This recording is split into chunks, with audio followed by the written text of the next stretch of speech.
Hi folks, it's Andy and welcome to Kendo Rant. We've got plenty of questions. We'll jump into them in just a second. Don't forget though to like, share, subscribe, all the wonderful things. Join the Kendo Show Early Access group. There's a link in the description down below. Loads of the questions from today's show are from there. It's a great place to post your questions.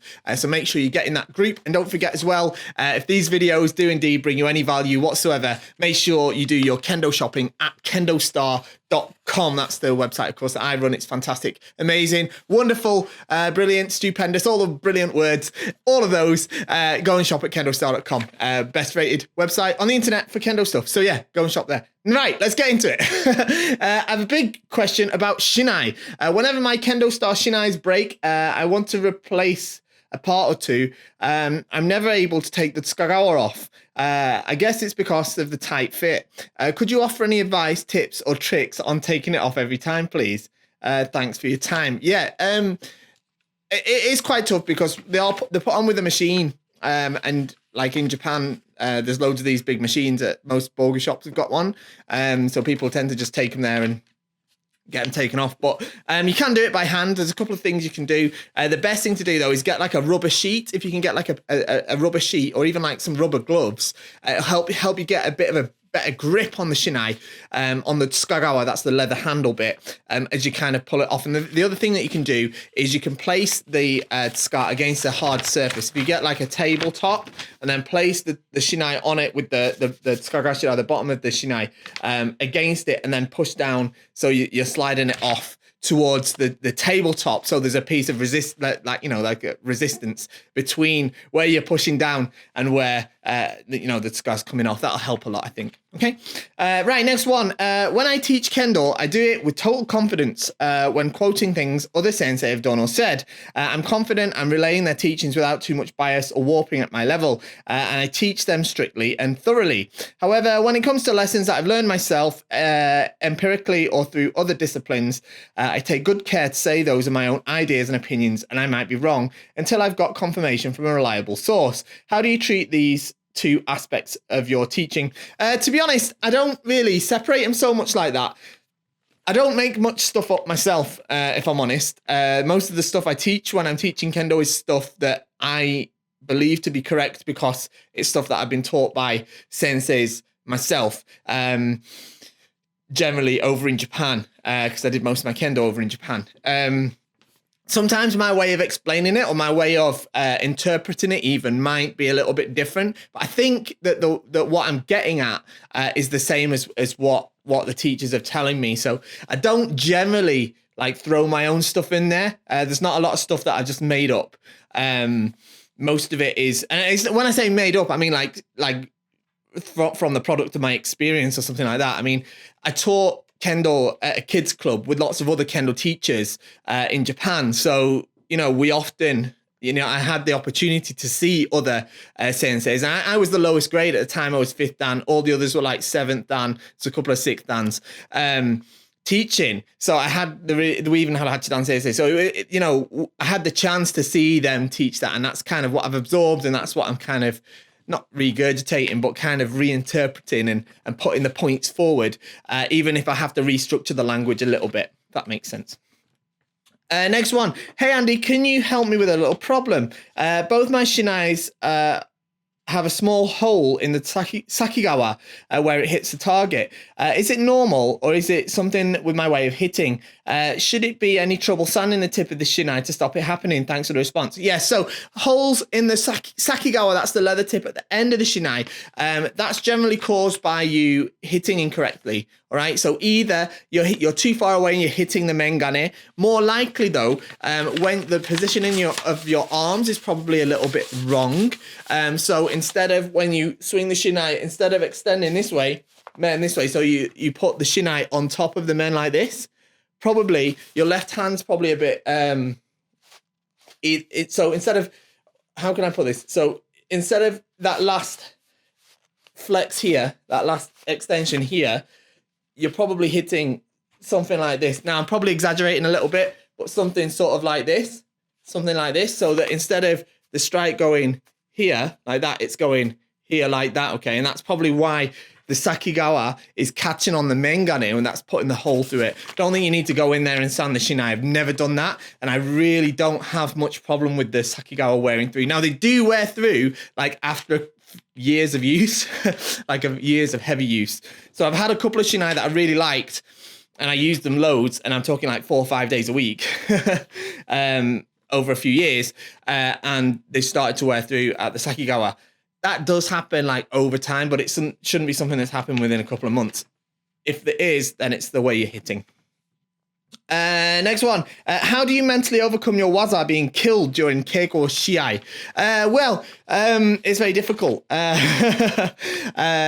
You have to try to accept it. Yeah. If your waza is defeated, so perhaps you make a confident strike for men, and you receive the ojiwaza, or the waza itself is just negated, just destroyed.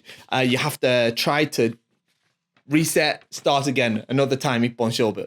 Okay, ippon shobu. Essentially, keiko and shiai, especially gokaku keiko, and to some extent, I mean, all sorts of keiko really, unless you're doing the hikitate keiko, it's a bit different. But then it's a repetition of ippon shobu, all right? So you should kind of, if something like that happens, bam, done, finished, next, start again, ippon shobu, bam, okay, finished, start again, bam, done, finished, start again. That sort of mentality, I think, is the best way to go ahead.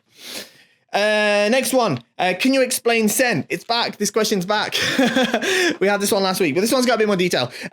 Sen no sen, go no sen, sen no sen. So this is about the Mittsu no sen, the 3 types of sen. So I talk about sen all the time in the analysis videos that I do. If you've not seen those, go and watch them. I did a great one of Teramoto Sensei last week. It was really fun to watch and really fun to talk about. So if you've not seen the analysis video, go and watch that.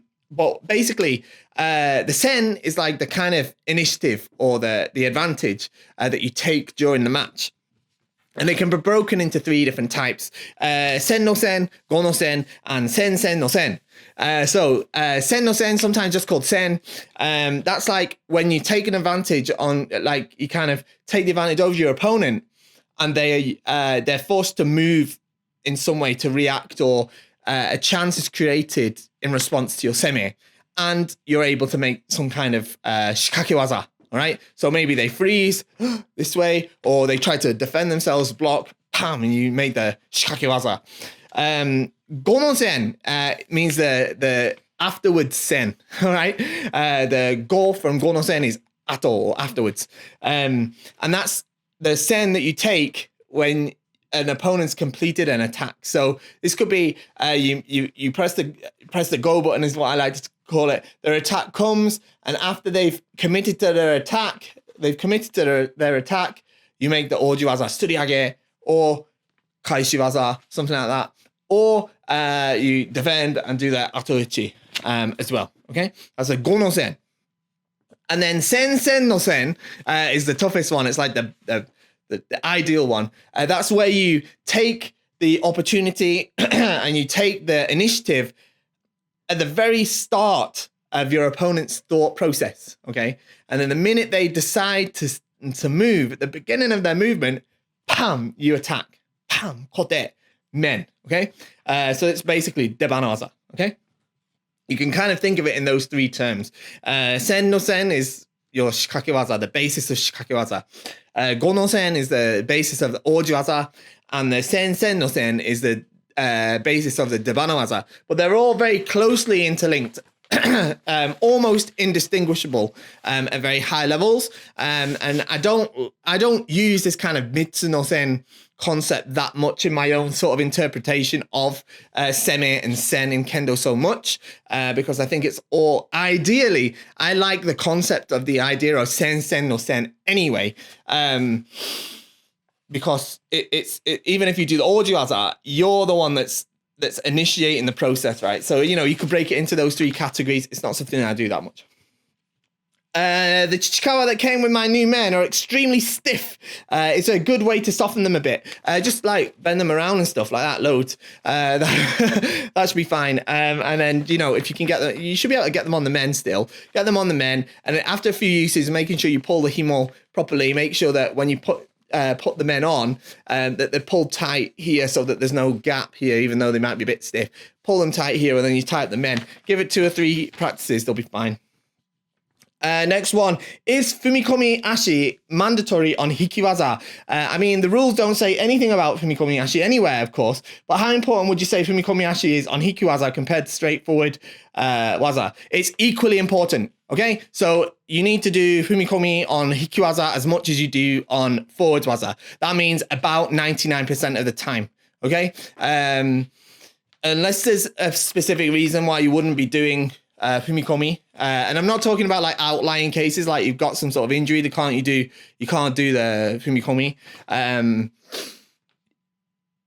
I mean, like, yeah, you need to do Hikiwaza with Fumikomi for the most part, right? There's no good reason why you should not do Fumikomi, right? It's part of the reason we do Fumikomi when we leap forward, is to help us move up quickly, all right? After we hit this way, so we can move on that way. When we do Hikiwaza, hit and we push backwards this way as we go backwards, okay? There's a reason for it, okay? So yeah, you have to do the Fumikomi when you do Hikiwaza. Next one. One of my sensei recently achieved their denshi, and it got me thinking, what do the exams for shogo ranks entail? I understand that the ranks represents one's ability to teach at a higher level, but how exactly is that tested? Also, will you be attempting the first of these anytime soon? So, right, the shogo, they're the grades or the ranks that you get. That's a separate system to the dan ranks, okay? There's 3. There's renshi, kyoshi, and hanshi, okay?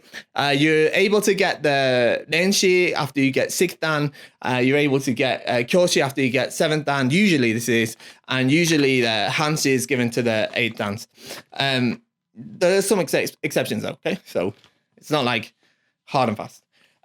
So it's not that they represent your ability to teach at a high level. Renshi doesn't mean anything to do with teaching. It means that you are you're distinguished in terms of practice. Okay, den is the den from renshu, which is the practice. All right, it's like it's actually a different kanji to den from renshu. Actually, I think I'm not so good at kanji. Anyway, but it means tempered. All right, tempered, like hardened steel, and person. Yeah, so it's someone that's trained a lot, right? It's someone that's accomplished in terms of their training. Then kyoshi is somebody that's a teacher. Okay, it means a teacher. Okay, and then hanshi is like I hesitate the word master, but like a better teacher. Okay, so in terms of what the exams for them entail, it can vary, but basically, to my knowledge, at least for renshi, generally there's like a thesis you have to submit. You have to be like obviously in good standing, and you have to have a good you have to be a good candidate for it. All right, so I think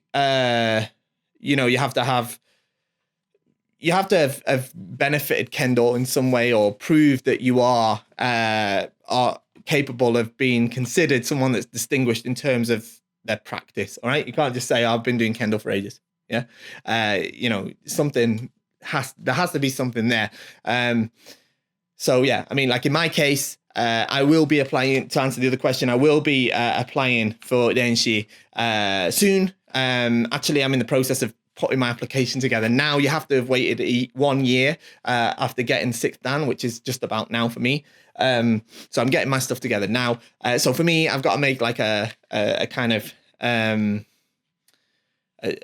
don't have the thesis yet. That they'll send me that when I send the application, but I have to submit like a CV or a resume of my kind of Kendo career. Right, so I'll be writing stuff on there like clubs that I've been involved in running, both here and in Japan. The fact that I was on my national team for like 13 years or something, that I was in European championships, world championships, combat games, stuff like that. Shinai that I've won and stuff, again, here and in Japan. Probably more stuff like how I was involved in teaching and coaching kids and high school kids. and how I'm involved now in coaching our national team, stuff like that, you know, stuff that, you know, isn't just like I only do Kendo like as a part-time thing. I mean, everyone does it as a part-time thing, but like as a super casual thing. You know, you have to be a little bit more. You have to show you're serious about Kendo, I guess. Right? For Kyoshi, I don't really know what what the criteria is. I haven't fully read it because it's not applicable to me yet. And as far as I'm aware, I think for Kyoshi there's an actual test. An actual test that's like under exam conditions, and I think as well for Hanshi, I think you're nominated and then awarded it. I don't think there's a test for that one. Right, next one. Hey Andy, have you ever gotten into a fight and had to use any self-defense? If so, has Kendo helped you in that situation? If not, do you think Kendo helps in those kind of situations? Also, I recently passed 5th Q, practicing Kendo for about 6 months and participated in my first Shinai. Is there any way to send you the recordings for you to look over and give me some feedback? Right, so first thing, no, I've never been in a fight. like a fight. No, I've never been in anything like that. No.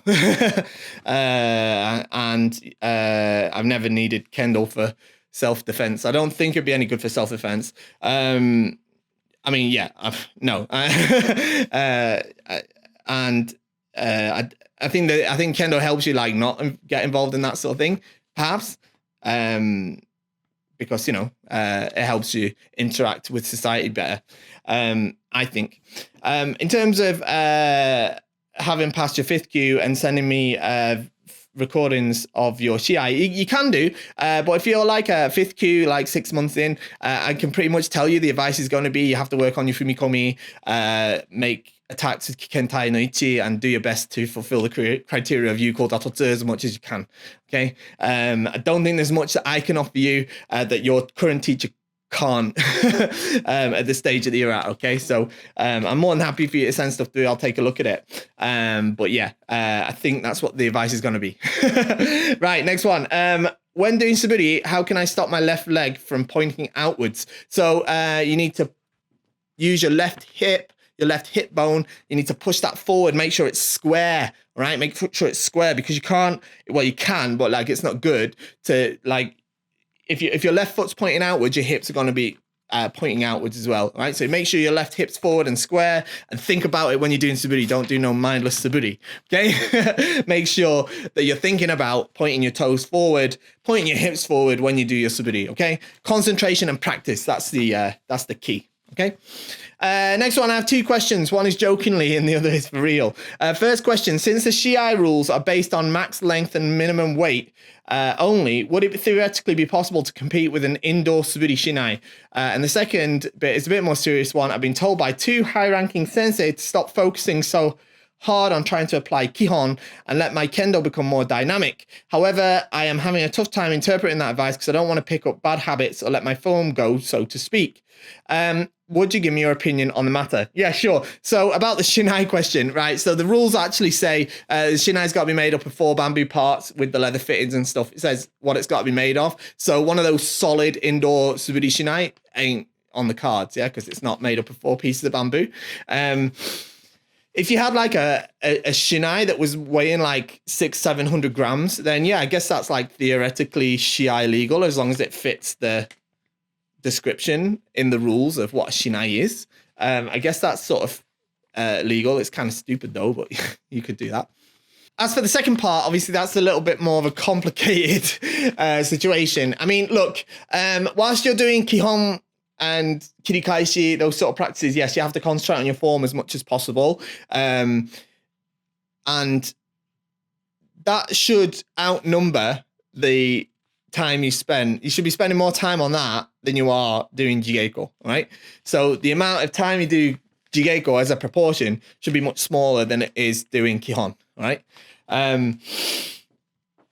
Now, look, that means what your high-graded teachers are telling you is that, yes, you have to do Kendo correctly, but like we don't have Kihon and we don't do Kendo in that sort of way. We don't say, right, keep your hips straight, keep your feet forward, keep your good posture, hit with Fumikomi, hit with Kikentai no Ichi. We don't say that for the sake of it, right? We say that because that's the best way of making attacks, right? That's the best way of making attacks. But if you're over focusing on having my posture perfectly straight and my feet perfectly aligned and all this sort of stuff, you know, you're gonna lose the kind of essence of it, you know? So look, it's all right to bend some of the rules.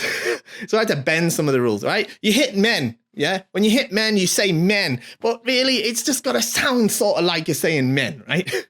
Yeah? You get what I'm saying, all right? It's not supposed to be like robotic, yeah? It's got to have some life, all right? So, you know, relax a bit, I think is what the kind of key is, you know? Right, last one. Are you allowed to change kamae in the middle of a taikai? Say you enter the match in Jordan, but you aren't having much luck. Can you switch to Chudan? If not, are you allowed to change between matches? Right, so if you start a match in Jordan and you're not having much luck, probably you're not going to have a chance to change back to Chudan because it's going to be over. But look, yeah, of course you can do that. You can change. There's no rule that says once you go to Jordan, you have to stay locked in Jordan. No, you can go from Jordan to Chudan, whatever else you want to do. It's not going to be a great idea. All right. If you're like, you know, if you start the match in Jordan and you think you're going to do better in Chudan, you should have started in Chudan. You know what I mean? Like, you shouldn't be like, well, I'll start it on my weaker kamae. You know, it's not really like that. So yeah, you can do that. The only one that is an exception, of course, is Nito. Like, you can do, there's nothing to say, I guess, you can't do one match doing Chudan and another doing Nito. You can't swap mid-match, of course. But like, it's a bit flaky to do that, right? It's like, commit to one, you know? But that's what, you know, yeah, you could do that theoretically. Okay, that's it. Hope you enjoyed today's show. Don't forget to like, share, subscribe, all that sort of thing. Leave me a comment down below. Let me know what you'd like me to rant about next week. Join the Kendo Show Early Access group and shop at KendoStar. See you all next time. Thanks. Bye-bye.